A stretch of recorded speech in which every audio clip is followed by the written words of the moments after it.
Hey, welcome to the Healthcare Podcast. Your host, Rick Genetics, here with our producer, Joe Woolworth. Joe, how are you, my friend? Doing good. As usual, always good to be in the studio. We got a great show today. But before I introduce our guest, just wanted to reach out to our audience and say, listen, number one, thanks for supporting the show. It really means a lot to myself, obviously to Joe. I think most folks realize this is kind of a passion project underwritten by my consulting advisory group firm, Washington Square Advisors. So any way you could support us, send in questions, like, subscribe on YouTube. We'd really appreciate it. Shows your support. So with that, Joe, let's talk about our guest. This is, he's up for his second time on the podcast, one of our favorites, Dr. Bruce Quinn. And Bruce is the head of Bruce Quinn Associates. He's been obviously a long-standing expert in the world of pathology, neuroscience, genomics, and the diagnostic side of that, both on the policy, legislative, but also really with respect to what's around the corner from a business and, dare I say, even investment. So really looking forward to having Bruce back on the show. And with that, let's welcome Dr. Bruce Quinn. Welcome to the Healthcare Nation podcast. We're committed to bringing you thought leaders in the field to discuss what's new and noteworthy in the healthcare sector. Now your host, Rick Genetics. Again, welcome to the Healthcare Nation podcast. Our guest, Dr. Bruce Quinn. Bruce, so good to see your face, my friend. It's nice to be here. Thanks for having me back again. How are things out on the West Coast? We're doing great. Spring is here. It's 75 degrees, beautiful weather. So it's nice. Very good. I'm envious. I'll have to pay you a visit in the near future. That's definitely on my list. Joe, we'll have to do a remote podcast from LA. Listen, Bruce, we got a lot to talk about. You know, your field of expertise, which I always think about in the diagnostic realm, what's happening in that space, reimbursement, the policy implications, CMS, everything coming together. I just see what's, in fact, I think really emerging in the investment side, which is a lot of the diagnostic, side really catching fire now with what's happening. But what piques my interest is it mostly, and I'd love your candid assessment, this being driven by AI and precision medicine? What's your thoughts on that? Well, I think if you ask what's the impact of precision medicine and AI today and their intersection, it would still be pretty embryonic. But I think a lot's going to happen. I mean, there are companies that are publicly held like Sophia Genetics that are moving very fast. They just had a quarterly announcement, up 10 or 20%. And I think there are some specific areas when you look at the lab industry. I think the ability to do things like grade breast cancer, assess HER2 new staining, grade prostate cancer, can be done much more accurately or will be done much more accurately with artificial intelligence than with human beings, consistency and precision and so on. Counting mitoses, for the aggressiveness of a tumor. That's something that a machine will be able to do better than a human being. So those are some very specific applications. More broadly, you have things like generating automatic electronic health records, recording a patient visit. I think that's going to be very doable within a couple of years. I mean, people are obviously working at that already. And then there's just understanding things and dealing with this enormous breadth of what medical knowledge is. I had a run-in with some somewhat obscure health problems and sort of odd laboratory tests. And I found it extremely helpful to use ChatGPT and say, you got these 6 things going on at once. What are some of the explanations? And I have no problem not taking it absolutely literally, taking it as some signposts, some guidance, some additional information, and then filtering it myself. To me, that's easy to do and natural to do. But even in my own case, I found that very helpful. When I think about applications, certainly in this space and one of your areas, I think, of interest, which is precision medicine, the large language models, the AI, I almost thought of it as attacking the low-hanging fruit first, maybe pre-authorization, maybe moving into step therapy, looking at accelerating the velocity of care along those lines. What are your thoughts on that? Well, I think sometimes it's overpromised a little. I think there are some things that really all you need is a simple 10-word algorithm or a 10-word rule, and you don't actually need artificial intelligence to make that decision. Did you have test A before test B? Doesn't require AI. But there's a lot of interest in using it for pre-authorization, for, writing concise and accurate summaries of a 3 or 4 page medical note and giving the paragraph of pre-auth that the person actually needs. Understanding patterns and denials, which are a big problem or a big issue in the lab industry. Definitely there's room for that. I mean, I find that AI is incredibly good at summarizing things. When the FDA lab developed test rule came out last fall, I wrote a 15 or 20 page white paper about it. And then when I was done, I wrote a 1-page executive summary. My 1-page executive summary just didn't read that well. I wasn't quite happy with it. So I dumped the whole 15-page white paper that I had just written into ChatGPT and asked it for a 1-page summary. And it produced a better 1-page summary than I could write. Just yesterday, Friends of Cancer Research put out a paper about circulating DNA detection in cancer. And it comes with a press release and a website. And I dumped those all into ChatGPT and asked for an article as if you're a journalist. And it came back with a perfect 4-paragraph article that was as good or equivalent or similar to what I could have written by hand in 20 minutes. So there are some really amazing things that are already right in front of us and that you can do right now. Yeah, and I think in particular, in the space that I know you're probably most familiar with when you think about diagnostics and what's happening in that whole discovery world, including genetics and genomics. But let me shift a little bit and talk quickly about, how that's translating over into the financial kind of area. That's that part of the health sector, particularly with impact funding, major acquisitions. I know most recently LabCorp acquired, is it Invitae? Yeah, the San Francisco Invitae. Genetics company. Yeah, so that piqued my interest. Why don't you give us a little background on that, but also kind of weave it through what the broader kind of landscape looks like in terms of those acquisitions and maybe the rationale behind it with respect to the positive side of the field going in that genetic space. Well, the genetic space has been an interesting one the last 5 or 6 years. And I would say starting a couple of years before COVID. Invitae was one of, you had Myriad Genetics classically in that space for 20 years. But then Invitae came along 8 or 10 years ago with a big IPO and subsequent rounds of investment. During the COVID bubble in biotech around 2021, you had Semaphore, later renamed GeneDx, come out with hundreds of millions of dollars of fundraising. And if you look at as an index or as a harbinger, the share price of Invitae before COVID was around $15. Then around 2021, it went up to 50 or 60. And then it crashed to a couple dollars and then bankruptcy, all in the period of a couple of years. And without any changes in their business fundamentals, their sales rose 20% every year. Their net income rose, they were losing money, but their gross margin, was basically the same.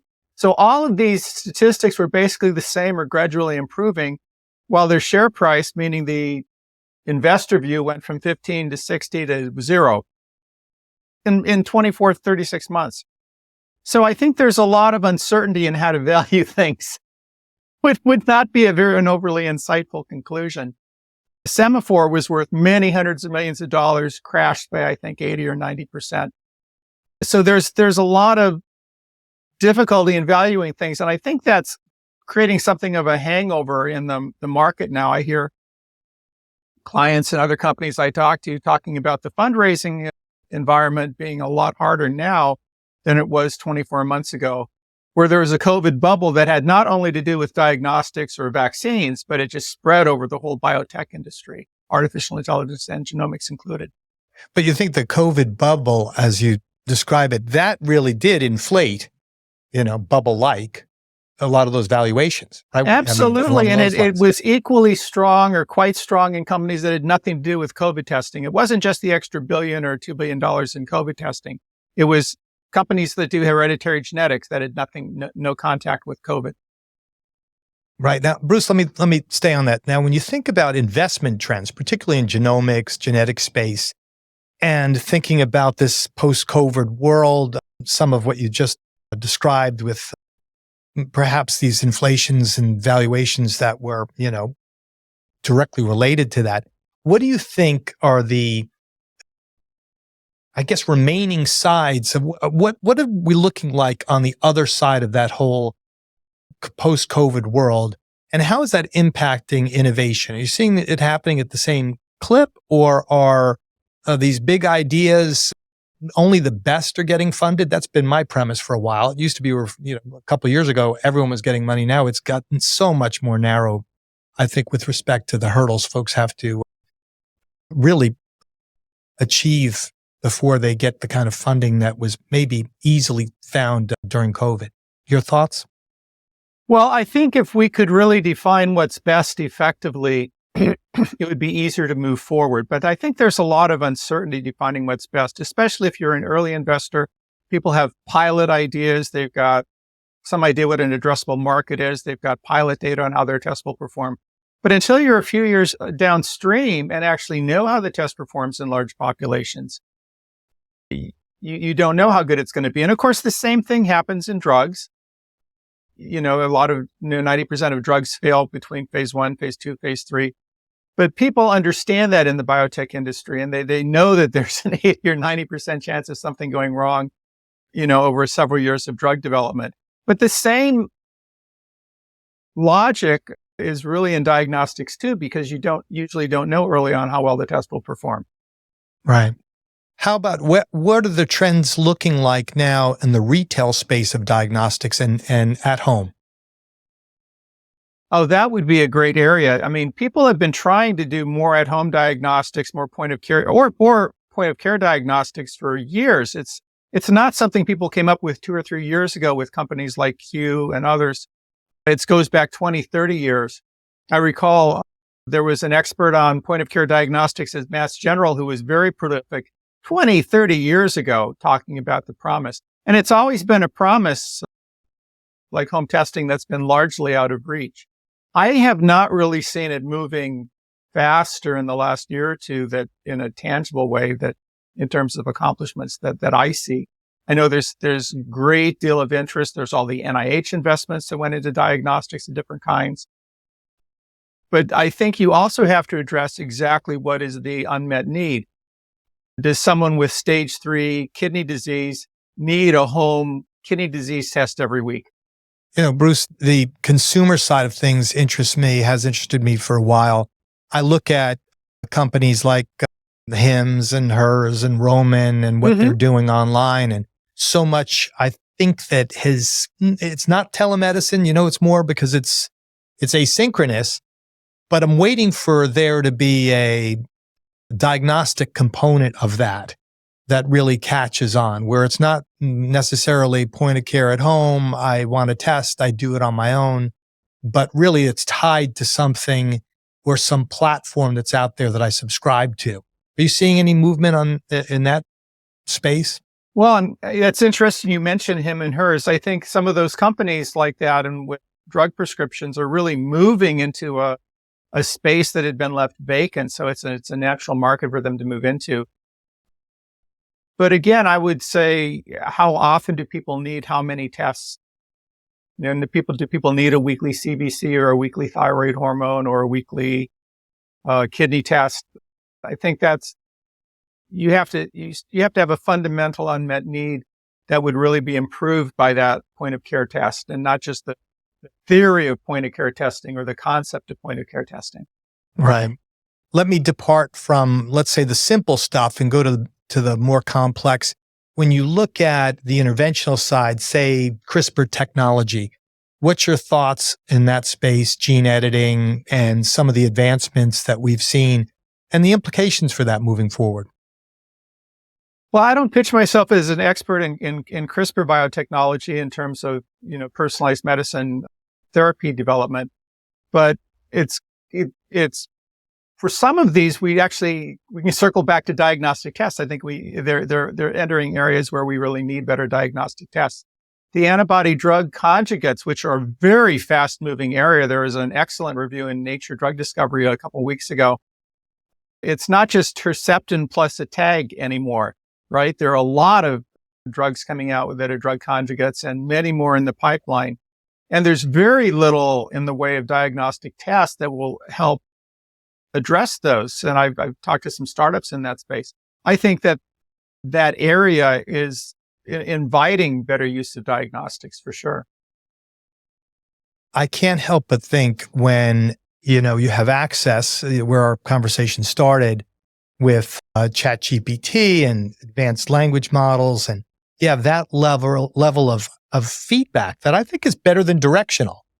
That at some point that is going to be married up with, I feel this way. What does this mean diagnostically? What do I need to test for? And at that point, I have a platform and it's the internet of my medical things all, at my disposal, at my keyboard. How far away are we from that, Bruce, when you think about the regulatory aspects, the resource components, and what we're thinking about even from, interpretation of some of these sophisticated diagnostics?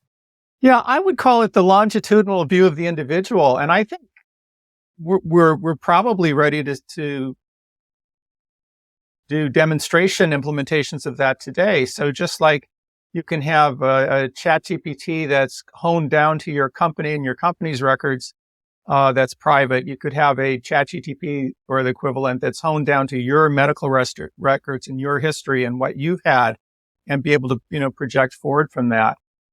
Certainly, it would do, I think, as well as a human doctor reading 10 years of records, but the human doctor would take an hour and the AI would take 10 or 20 seconds. Right. Incredible when you think about it. Of course, there's been buzz out there that maybe some of these very big, let's just say Amazon-like companies might create an avatar based on this passive acquisition of all kinds of data, but what you watch, what you buy at the grocery store, what you consume online, and even through their clinical platform, some of your diagnostics, and create this digital twin of you, which you could see could have tremendous utility. Yeah, there's the medical digital twin. There's the marketing Amazon digital twin. I mean, I think they're trying to do digital twins today, although the stuff I see is not that interesting. It's like we do a search for swimming pool chlorine, and then we get ads for swimming pool chlorine. I'm not sure that it's that different than it was 5 years ago. Right. Let me switch gears here to a subject that I think is fairly near and dear to your heart, and that is CMS, and a little bit on the healthcare policy side. What's happening in the CMS space when we look forward? We'll stick to diagnostics, gap fill pricing, those issues that are coming up. What do you see, Bruce, when you look at the tea leaves? Well, thanks. Yeah, my bullet line is that I'm an expert on how Medicare handles new technology. I think in the field of diagnostics, some 10 years ago, they set up a special program that involves about 30 states that they call MOLDX, MOLDX. It has its own 4 or 5 medical directors. It's got its own policies. It's got its own billing and coding rules, some of which are quite complex. But they have really striven to keep innovation moving forward, and even to bend the rules or find leeway in the rules where they could. This MOLDX program recently put out an article about pathologists ordering genomic tests. And if you're a Medicare nerd, there's a regulation that says only a treating physician can order diagnostic tests, a physician who is treating the patient for a particular medical problem and so on, and uses the test in his care. And my reading of that 30 years ago when it was written was it was meant to exclude radiologists and pathologists from ordering diagnostic tests. That was what the author was trying to do.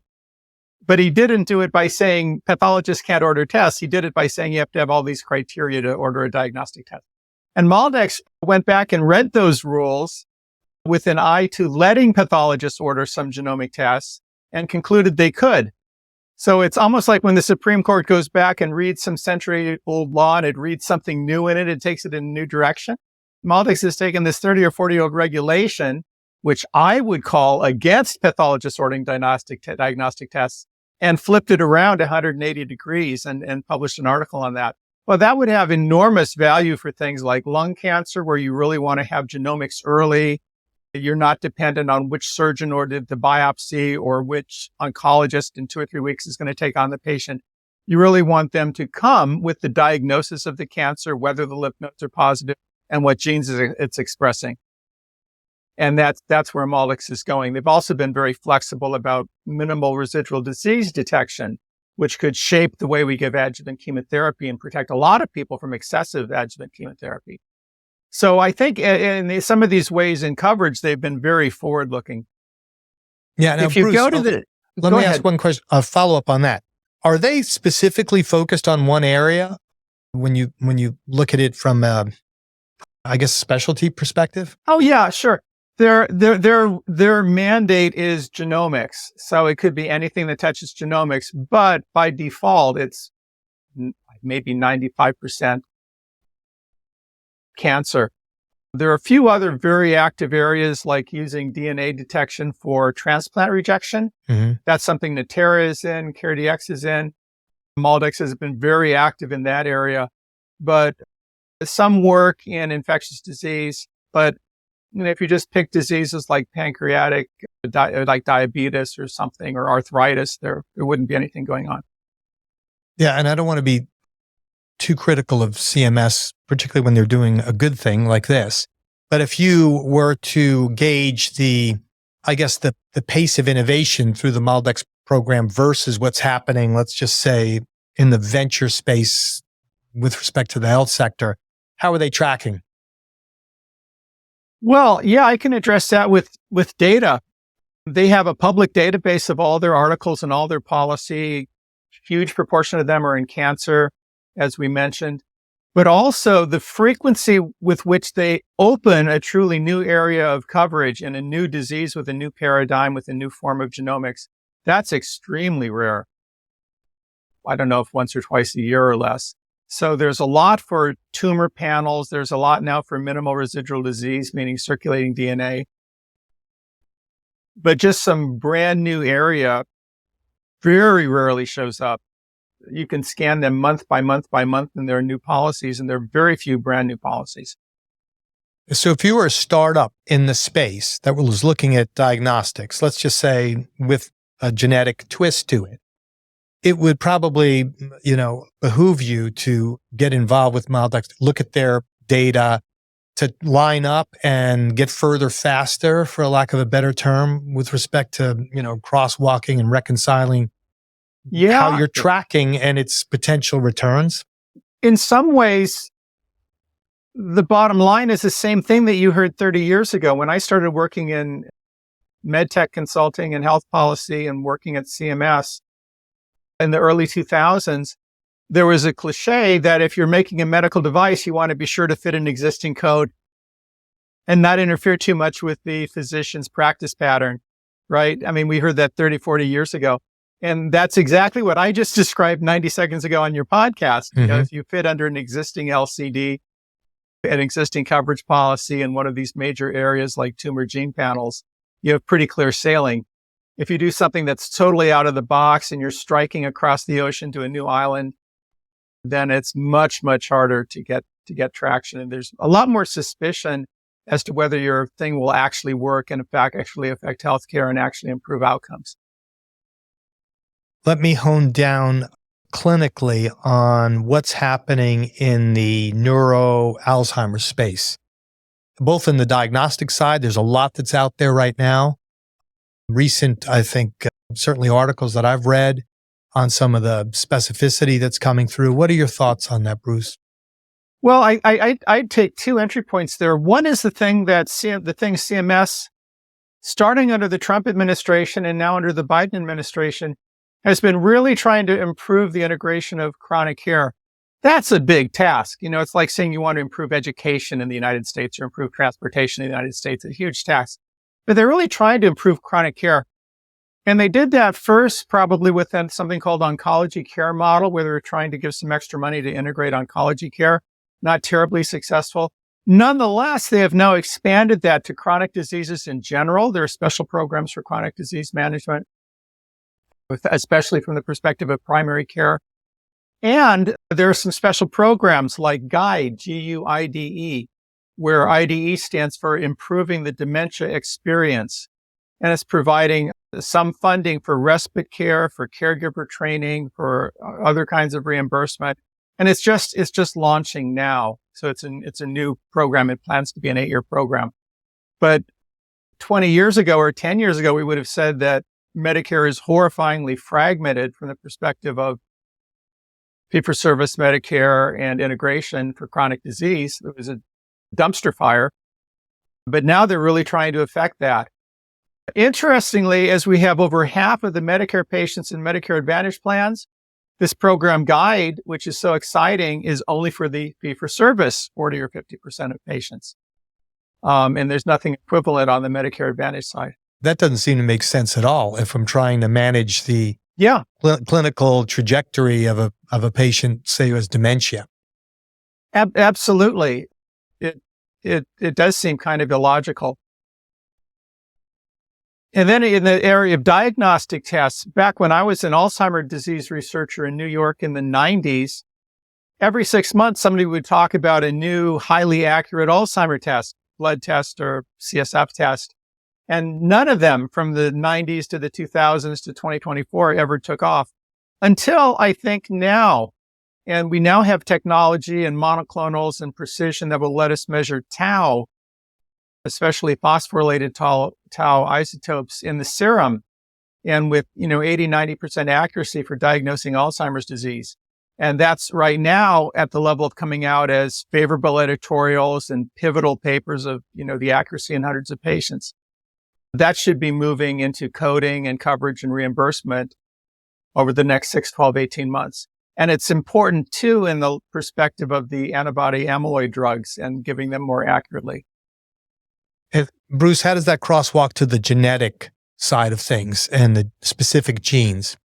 Well, the genetic helps too. And some of the offerings that are coming out integrate the plasma tau, the beta amyloid, and the ApoE genotype, which is the main gene that people talk about. There was just a paper this week that homozygotes for ApoE4 should really be viewed as a class of disease unto themselves. And that makes the genetics even more important. Up until today, I think both Medicare and private payers have had usually the position they don't pay for ApoE4 testing, even in Alzheimer's disease. And that should be another wall that comes tumbling down pretty soon.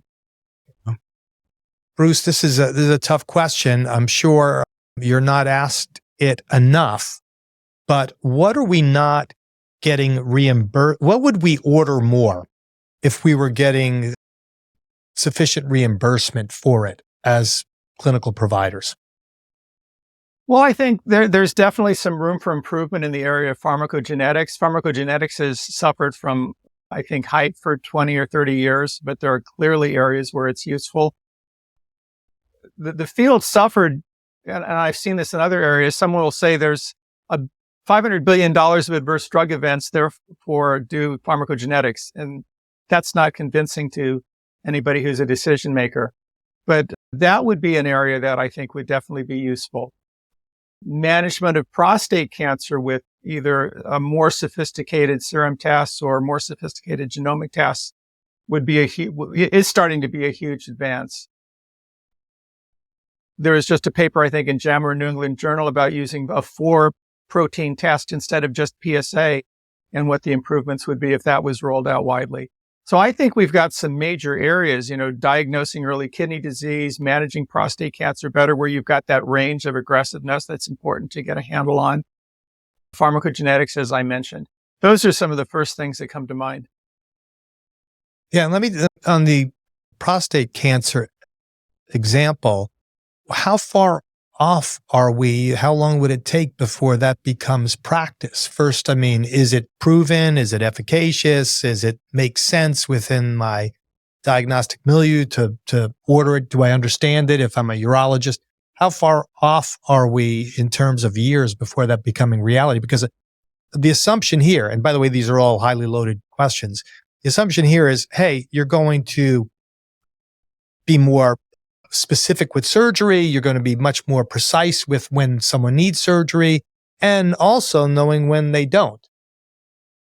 Sure. I think there's sort of a sliding scale for how much data you need to move forward. The accuracy data has been there for 10, 12, 14 years, that you can do these molecular tests or multi-panel proteomic tests, and the accuracy is substantially better. And so there it's a question of whether you feel confident actually bring it into clinical practice or not, or how much outcome data do you need, how much clinical utility data do you need, which means actually using the test in practice with patients and watching what happens over 1 or 2 years. And those are the sort of papers that are coming out now. The positioning guidelines is not bad. These tests may be recommended for patients in borderline situations and so on. So there's definitely some positioning and guidelines now. But I think it's, classically the medical adoption cycle is kind of slow, but I think it's all the pieces are there to move forward with this more accurate landscape of prostate cancer therapy. And I think back to the AI piece, when you synthesize it together and you have, artificial intelligence applied to it, the machine learning component, clearly it changes, I would think, again, the velocity of those decision points. Yeah. And it's, we were mentioning virtual twins earlier. There are capabilities for modeling that become more powerful. Yeah, absolutely. Let me, as we kind of get towards the end of the show here, let me ask about some special topics. One, on the regulatory landscape, anything that is top of mind for you when you scan that, I know it's always one of those pressure points that are out there for anyone who's a startup or an existing company that's out there. And we have a new election cycle coming up. We got the presidential election happening. What are your thoughts on the upcoming elections, their impact on overall health policy? How does that trickle down to the regulatory landscape and CMS? I know there was a lot there. Well, let's start with the election, which I think as of now in May has to be viewed as, very much up for grabs. But the Trump administration, in terms of CMS management and CMS innovation, I think was quite good. There were some very nice things that the Trump administration did, leaving entirely aside 2020, which was the COVID year from February forward. But the first 3 years of the Trump administration, and there were some very good innovations going on. We had who I felt was an excellent Secretary of Health in Alex Azar. We had who I believe proved to be a very good leader, CMS, Seema Verma, and, innovative things were happening. So I think in terms of just a silo around CMS where I work, either administration could be fine. In terms of specific regulation, the FDA has brought out a final rule that within several years, they will have essentially total control over lab-developed tests, which is an enormous change in the policy landscape. And I think there are many things that could happen over the next several years. There's a saying in Hollywood that nobody knows anything. Nobody knows who's going to be the blockbuster. Nobody knows who's going to be the star. I think if anybody predicts what will happen with the FDA and lab tests over the next 4 years, it's just too hard to predict. There are too many wild cards that could play out in different ways.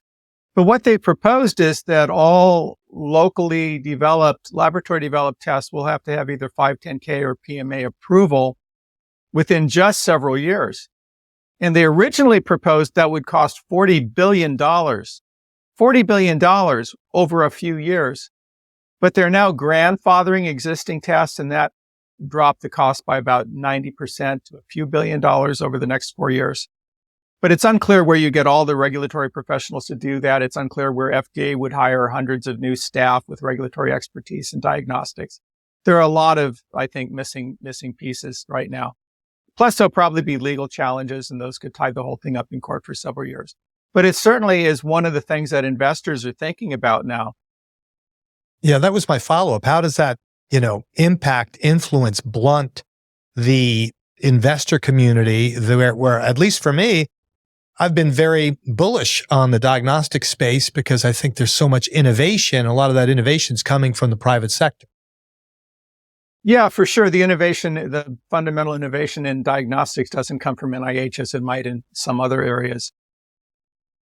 I think it shifts the landscape of who's likely to be successful. It's no surprise. It would certainly help the biggest companies, the multi-$100 million companies with large staffs and lots of attorneys and regulatory professionals. They would be able to thrive perhaps in this promised environment. So that's not bad. You could have more barriers to copycats, at least bad copycats couldn't enter the market. So I think it'd probably be a regime where the big get bigger. Just like in diagnostics today, you've got huge companies like Siemens, Abbott, Roche, with, dividing up 20, 30% of the market here and there to each one of them. And so you'd probably have something like that in molecular tests where you wouldn't have 15 startups each on the market and each offering something under CLIA. You'd have a couple on the market and offering something, but then each one of them would have twice as big a market. So it sort of balances out. Lots to tackle there. Bruce, as we close up the show, I'm going to put you on the spot once more. Give us your thoughts on, I'll stop short of saying predictions, but the trends, better than directional, that's happening in the space across the board, the diagnostic space. But I want you to take a stretch also and think, where do the greatest investment opportunities lie? Is it genomics, the personalized medicine sector? Is it the application of AI? Maybe the genomics, obviously, CRISPR side. What are your thoughts on that? Bring us home. Well, I think we need more precision diagnostics in some of these areas where the drug therapies are new and promise to be so influential. I mentioned antibody drug conjugates. There's also CRISPR-mediated biotechnology therapies, and understanding what the molecular options are to assign those better. That's the huge thing. And it's not going to be single genes. It's going to be pathways probably. And so that brings in the AI or machine learning aspects of it. All right, my friend. So good to have you on. Great to see you, Dr. Bruce Quinn, a resident expert in all things that fall into the diagnostic and pathological world that's always influenced by health policy. Thank you, Dr. Quinn. Bruce, great to see you. Thank you. Great to see you too. The opinions expressed by the host and guests are for informational purposes only and not associated with any companies or academic institutions. Please follow us wherever you listen to your podcasts, as well as our YouTube channel, Healthcare Nation Podcast. And if you have any questions or want to contact us, please reach out to healthcarenationpodcast.com.